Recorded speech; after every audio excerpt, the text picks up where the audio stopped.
el Chapo, le digo yo, mi hijo. No, él desde chiquillo aspiró siempre moverse. Por la ofensa que les ha hecho es porque se salió y no les avisó.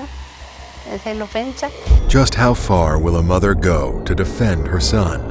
This is El Chapo's mother, Maria Consuelo Loera Perez. After El Chapo's third and final arrest in 2016, she was interviewed about her son and her relationship with him. Perhaps unsurprisingly, she saw him as a good person who was wronged by the government more than the other way around. Si pase lo que pase, es él. Es el blanco que tiene el gobierno. Es el blanco que tiene. Están muy ofendidos con él. But she also revealed El Chapo's weakness, what made him the power-hungry dictator who took pleasure in taking others' lives. Let's explore the life of El Chapo, his mother's memories of him, and how these stand in the context of the crimes he committed.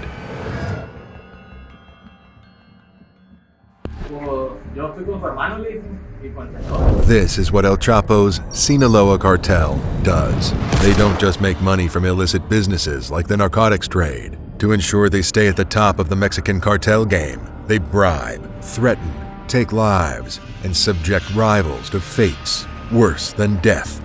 In the world of cartels, violence and reaching the top are closely intertwined. The more brutal you are, the more you intimidate your adversaries and manipulate authorities into submission. El Chapo's story is no different. When he started working for the Guadalajara cartel in the late 1970s, El Chapo became famous for his state-of-the-art tunnels. But he was also famous for his zero-tolerance policy on traitors. And in his eyes, traitors could be anyone, from an employee who didn't deliver the quotas to an officer who didn't accept the cartel's bribe. He did indescribable things to these people. Word spread, and people knew better than to cross Shorty, English for El Chapo. After the Guadalajara cartel was brought down by authorities, El Chapo established his own cartel, the Sinaloa, and made a name for himself as one of the most brutal men to walk this earth. In 2008, a video would emerge that would leave even the most seasoned detectives in utter shock. Yo estoy con su hermano, le dicen, y con el señor. No, aquí que no va a estar aquí con el Chapo, con la prima, le dijo. Aquí no va a estar con la prima, le dijo. ¿Usted va a estar con mi hermano o no va a estar con nadie a la verga? Me dijo. Oiga, le dije, pero ¿por qué está pasando? Así como le estoy diciendo, me dijo, a la verga, le dijo. O va a estar para acá con nosotros, o si no, diga de una vez. Verga, le dijo, me van a matar aquí. This man was part of the Beltran Leyva cartel. He had switched sides during a turf war, and for El Chapo, this was one of the worst kinds of betrayal. Not only did El Chapo's henchmen do unspeakable things to this poor man, but El Chapo stood there watching with his teenage sons.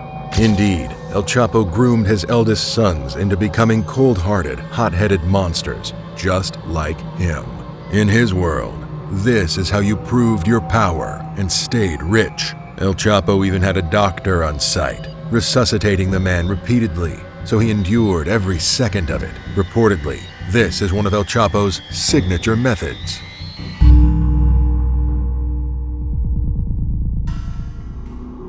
This is the tunnel that Joaquin and Chapo Guzman came out of. We're gonna go down and take a closer look. El Chapo was a notorious criminal as early as the 1980s, so he lived most of his life on the run and escaped prison twice before his final 2016 arrest. In 1993, El Chapo was arrested in Guatemala for murder and drug trafficking. One particular murder made his arrest a top priority.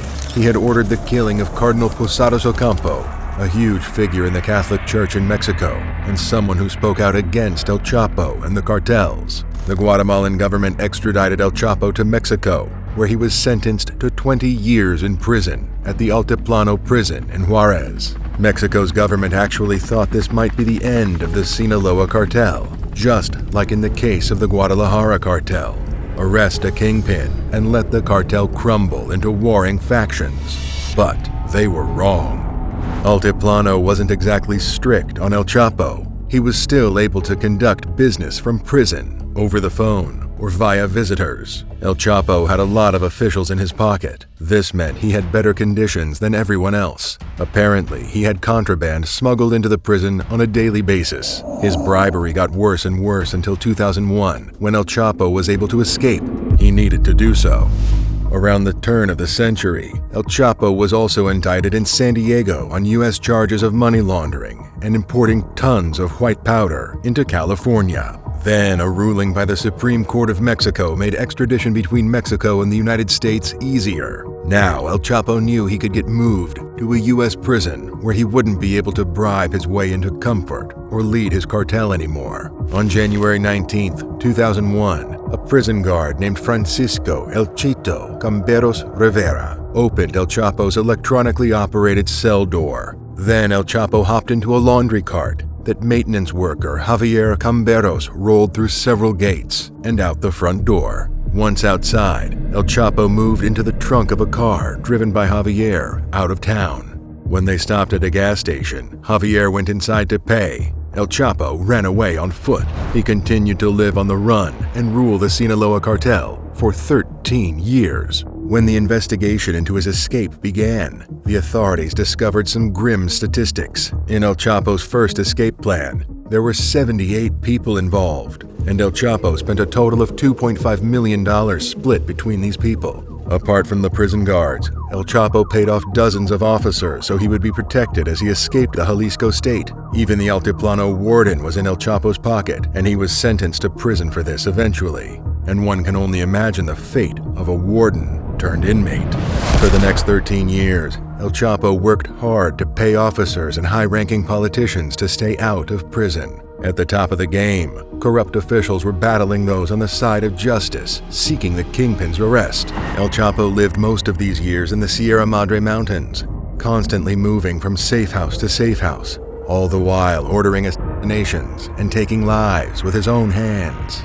In February 2014, El Chapo and El Mayo were tracked down to a family reunion in Sinaloa. On February 22nd, the Mexican Navy raided a beach hotel in Mazatlan and arrested El Chapo. He was in a luxurious room with his wife, Emma Coronel, and their twin daughters, which is why he didn't attempt to unalive the officers at the scene. This time, El Chapo was transferred to a maximum security facility at La Palma or Altiplano prison in a Black Hawk helicopter. News of his arrest traveled fast, and this time, the American government insisted that El Chapo be extradited to the U.S. so that he couldn't bribe his way out of prison again. The Mexican government felt offended by this proposal. They responded by saying it would take hundreds of years before El Chapo would be extradited. The government felt insulted by the corruption claims, even though that was exactly how El Chapo escaped the first time and the second time. Now El Chapo was in the maximum security wing in solitary confinement. He had no windows to his cell, and the schedule was strict, to say the least. El Chapo was only allowed to receive visits from relatives every 9 days, with approval from a judge, and was granted the right to receive 638 pesos, about $48, every month to buy products for personal hygiene. However, on July 11th, 2015, at 8:52 p.m., El Chapo disappeared from the security camera in his cell. When the guards went to his cell to check this mystery, they discovered a mile-long tunnel dug from El Chapo's shower straight onto a vacant property. As it turns out, the property had just been purchased by Emma Coronel. Como se informó la madrugada, el día de ayer, en el Centro Federal de Readaptación Social número 1, Altiplano, se registró la fuga de Joaquín Guzmán Loera, quien estaba ubicado en el área de tratamientos especiales, pasillo número 2, estancia número 20. It was pretty clear that El Chapo had once again bribed his way out of Altiplano. He couldn't have dug the tunnel himself. It was equipped with exceptional technology. It would have taken years to dig by himself, and he'd been surveilled 24/7. As the government said, this motorcycle contraption-like thing, it's not actually a motorcycle, it's some kind of vehicle that is fitted also with these little carts that was probably used to move the dirt. Now a nationwide manhunt started for El Chapo, and the Mexican government was happy to ship him to the States when they caught him. In January 2016, El Chapo and his most trusted guard were tracked to a house in Los Mochis. When their house was raided on January 8th, they escaped through, guess what? A mile-long tunnel. Once outside, they stole a car at gunpoint. The federal police located the car a dozen miles south of Los Mochis. When El Chapo was stopped, he attempted to bribe the 4 officers. When they refused, he said, "You're all going to die." This was El Chapo's attitude, aggressive, defiant, and confident even when losing the battle. Within an hour, El Chapo was arrested. In January 2017, he was finally extradited to the U.S. His face says it all. During El Chapo's trial, several of his former bodyguards testified against him, whether they were in trouble with the law themselves or they were simply horrified by what their boss had done. It's unclear, but the latter is certainly true in the case of Memín, or Isaias Valdez Rios, one of El Chapo's bodyguards. His testimony against El Chapo was so graphic that Judge Brian Cogan once interrupted him saying, "Could we have less narrative, please?"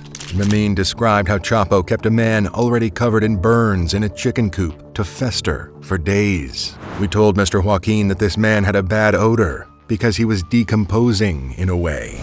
Every now and then, El Chapo would ask him questions about his cartel. When the man didn't give the answer that El Chapo wanted to hear, El Chapo would torment him more. Memín followed up with several more stories, some even more gruesome than this. One thing became clear. Until then, some people believed El Chapo was just a big boss, giving orders and counting money. Now people knew he took pleasure in committing heinous acts. In January 2023, one of El Chapo's eldest sons, Ovidio Guzman, was also arrested for the same charges as his dad: murder, money laundering, trafficking tons of narcotics, and running one of the world's most powerful criminal organizations. Judy, they are known as Los Chapitos, the 4 most trusted sons of the world's most notorious drug kingpin. As the I-Team has reported for several years, federal drug investigators here in Chicago consider El Chapo's sons in charge of the Sinaloa cartel. During Ovidio's trial, similar stomach-turning stories were revealed by his former henchmen. Ovidio and his 3 brothers, Ivan, Jesus, and Alfredo, were taught everything El Chapo knew, including his unspeakable ways of dealing with his enemies.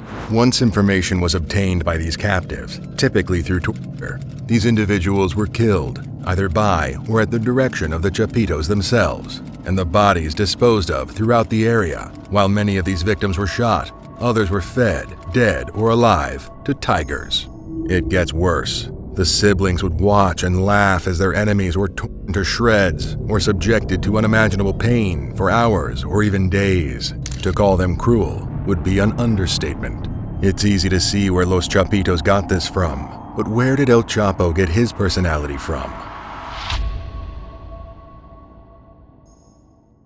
A buscarle a la vida.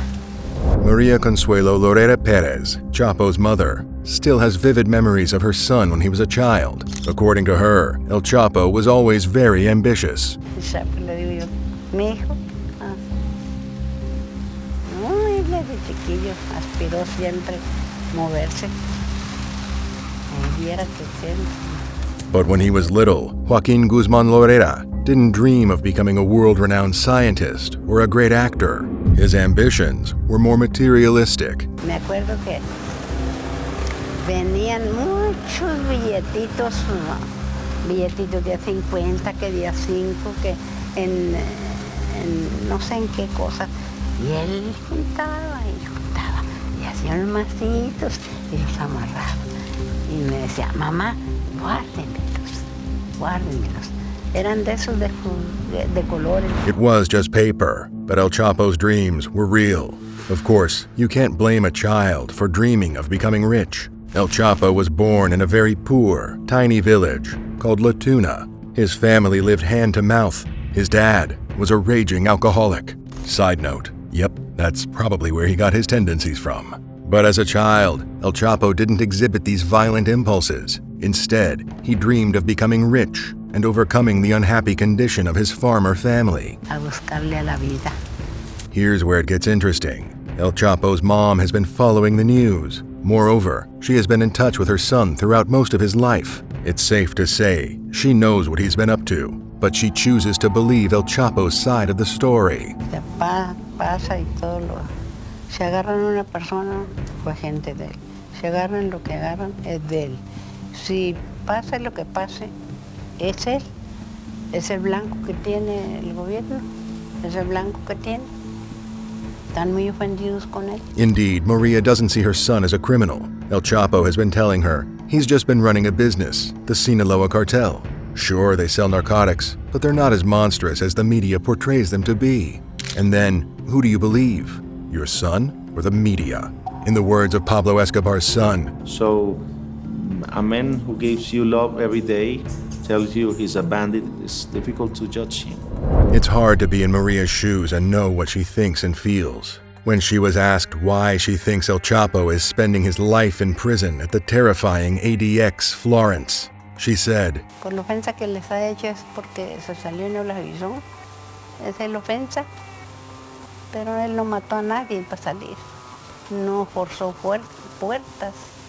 No trató mal a nadie. So he was arrested and extradited to the United States for escaping the Altiplano prison. But why was he in the Altiplano in the first place? Does she really not believe his charges? They are not a media concoction.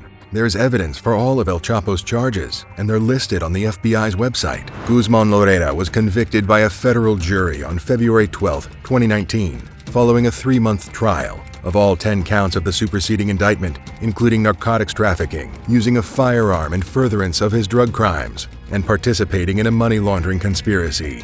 The court also ordered Guzman Loera to pay $12.6 billion in forfeiture. Maria might be proud of her son. A poor farmer's boy with a violent dad managed to make billions and become one of the most famous people in the world. But at what cost? Does she not think of all the poor people who lost their lives, or worse, at the hands of El Chapo? Yo le digo, mi hijo, le digo,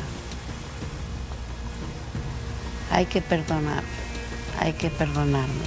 In her eyes, El Chapo must be the one to forgive the government for punishing him so harshly. Hay que perdonar. Dios sabe las cosas. Él ve lo justo y lo injusto. Y es el mejor juez que tenemos. Maria Loera speaks of God and justice, but what does she truly think of her son? Hey, thanks for watching. What do you think of El Chapo's mom? Leave a comment, and don't forget to like and subscribe before you go. See you next time.